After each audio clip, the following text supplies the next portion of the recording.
What's going on, everybody? It's your boy Protest Sports from the Protest Sports Network. Back with another video for you guys today, man.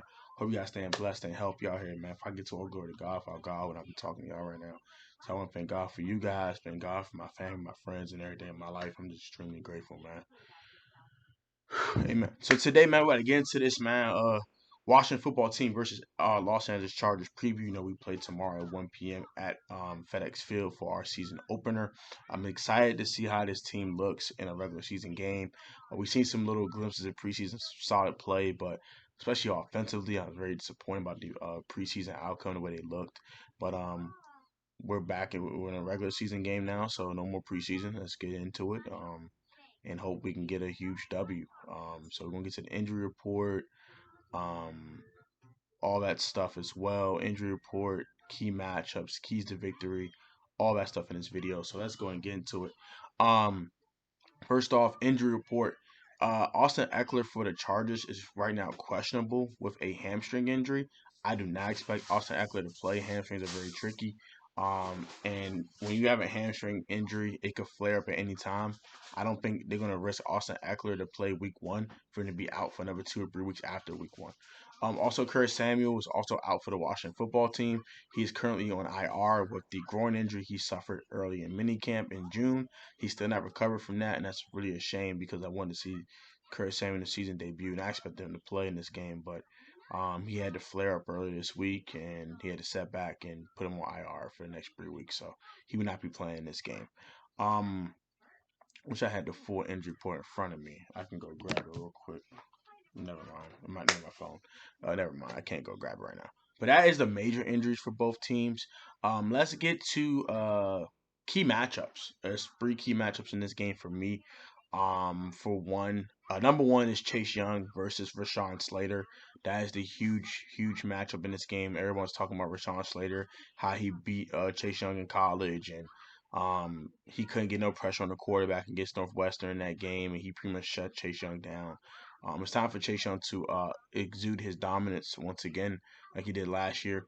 Have a really good sophomore campaign. This is a good test for his first game in his sophomore year in the NFL, playing against a guy he played in college that basically dominated him. So it's time for Chase Young to get some payback and force Rashawn Slater to get another guy to guard Chase Young in the pass rushing situation. So number one is Rashawn Slater versus Chase Young. Chase Young needs to dominate that matchup so they can have to chip it back, or they had to use the guard and a tackle to double team him, which allows guys like Montez Sweat on the other side to eat.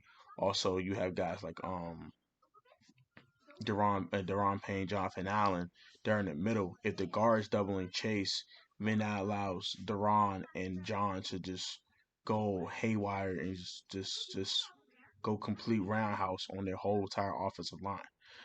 So that's number one matchup for me. Number two is whoever the number two receiver is, whether it's Cam Sims or De'Ami Brown, versus Michael Davis. I think that's a huge matchup because, um, I'm assuming Asante Samuel Jr. is at number one corner. Making assumptions here. It could be Michael Davis, it could be someone else, but they cut Casey Hayward, so I'm assuming they drafted Asante Samuel Jr. to be their number one corner. So I expect Asante Samuel Jr. to be playing against Terry McLaurin for most of the game.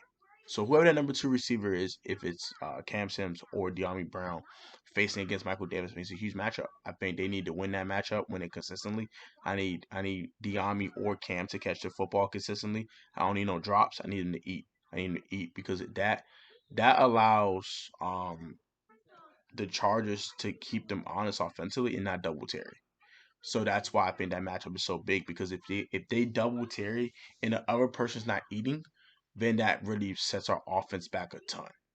And then the final matchup is just the trenches. The offensive line of the Chargers versus the defensive line of the Washington football team.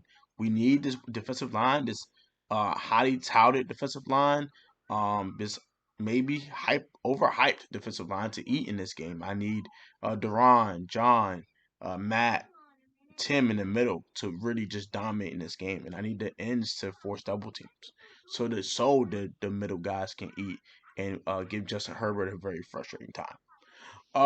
So those are my 3 key matchups in the game. Keys to victory. One, we have to win the trenches. Offensive line needs to lock in on Joey Bosa and make sure Joey Bosa doesn't have a huge day. Because if he has a huge day, we're gonna have a long day. Like I've stated in other live streams on other people's channels, if Joey Bosa has a big day, we're gonna have a long day. Simply put. So and maybe you might force a guy like Uchina Owosu and other guys to beat you on the edge, and guys like Joseph and them in the middle to beat you. But just not Joey Bosa. Just make sure you contain Joey Bosa to the best of your ability. Number one is yes, that's my number one key to victory. Trenches slash contain Joey Bosa. Number two, we need to run the football. I need to see Antonio Gibson run the football effectively. Opens up play action. Makes things a lot easier for Ryan Fitzpatrick. Keep the pass attempts low. I want to keep the pass attempts low in this game because I think it's going to be a low scoring football game. And if a turnover were to occur, that will cost us the game possibly in a very low scoring matchup. Um, I said defenses be the defense. As defenses be who you are. Be a good defense. Give Justin Herbert a long freaking day and make him very frustrated. Number four, and mm, cliche, but win a turnover battle, win on special teams. Uh, Field position, huge. I think huge. I don't care. We can't just be starting on the 25-yard line. I need DeAndre Carter when he returns punts and kicks to get a 15, 10, 17, 18-yard returns on most of these punts. And on kicks, I need to get to the 30, 32-yard line. Those 5 to 7 yards make a huge difference in a game like that. Because if you're starting for the 32-yard line, that means the next first down you have is in the 40-yard line. That means you're like 18 yards away from the midfield. That's huge. It's a 68-yard drive for a touchdown instead of a 75-yard drive. That 7 yards can really, really make a huge difference in the game. This is a game of yards and inches. Those things make differences.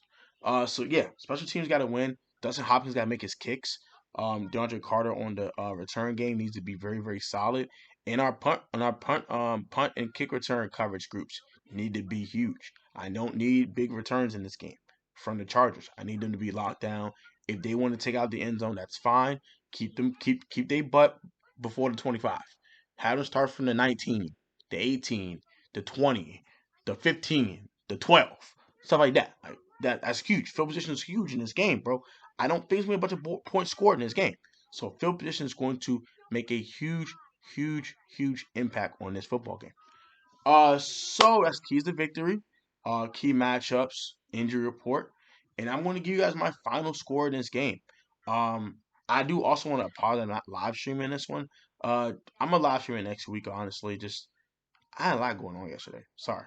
So I had to work super late yesterday, and I had other things to do. I made a promise to a friend of mine I was going to take him out for his birthday and hang out with him. So um, that kind of bled into the time I was going to live stream yesterday. So I do apologize that you did not get a live stream yesterday. Hope you guys can forgive me for that.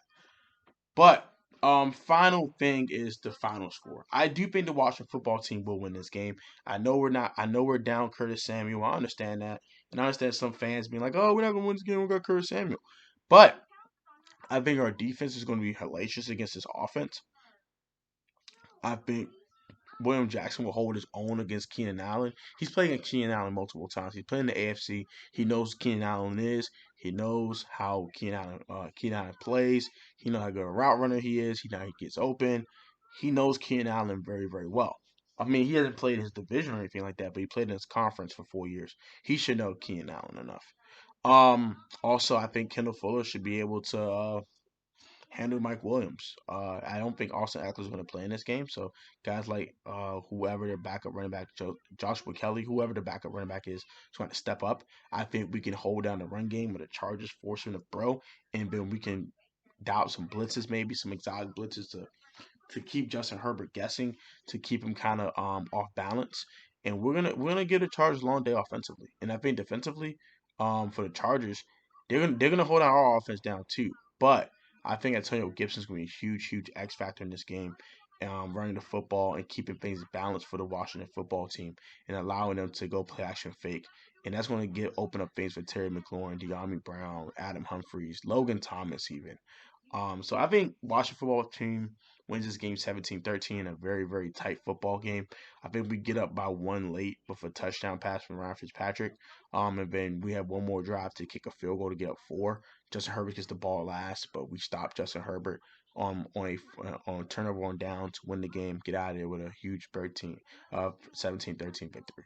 Also X factors before I get out of here. Defensive X factor for me is Landon Collins in this game. I think Landon Collins is going to be huge part of this game. He's going to disrupt things. He's going to hit hard. He's going to make guys don't want to go down that middle. I think Landon Collins will be a huge factor in this game. And I think offensively is Antonio Gibson. I've already kind of stated that Gibby's going to be huge in this game. Got to run the football. Got to run the football effectively. Open up play action fake. Make it easy for Ryan Fitzpatrick. Make it easy throwing windows for Ryan Fitzpatrick. As for the Chargers, I think defensively, their X factor is Derwin James. He's back now. I think Derwin James is a freaking problem. He's a monster. He's a freaking nature. And he is going to be very intricate in whether the Chargers win or lose this game. And also offensively, I think their X factor will probably be Justin Herbert. Justin Herbert had a really good rookie year last year, and we're going to see how he does in his sophomore campaign. He's playing really good defense. But I think Justin Herbert's going to make his share of plays in this game, though. I don't think we're going to just completely shut down the Chargers offense. Unlike the New England Patriots did in that 2020 matchup when they blew him out 45 donut. I don't see that happening here. I think just Herbert's too good for that to happen ever again. And I think they're gonna make their share of plays. They're gonna move the football a little bit at times, but I do think the Washington football team will do just enough to hold them to field goals or hold them out of field goal range while they're moving the football to force punts. So that's gonna do it for me, man. Like, comment, subscribe. You guys are new, turn post notifications, or get a Protest Sports, the Protest Sports Network. Put God first, say this COVID-19, or maybe almost like a talent sport, choice, like professional on the field, technically sound. You will always overcome like a talent, athleticism, hard dedication, man. Protest finish always have a great one, guys. This will be dropping tonight at 6 p.m. So enjoy the video. I love y'all. I'll catch you on the next one. Peace.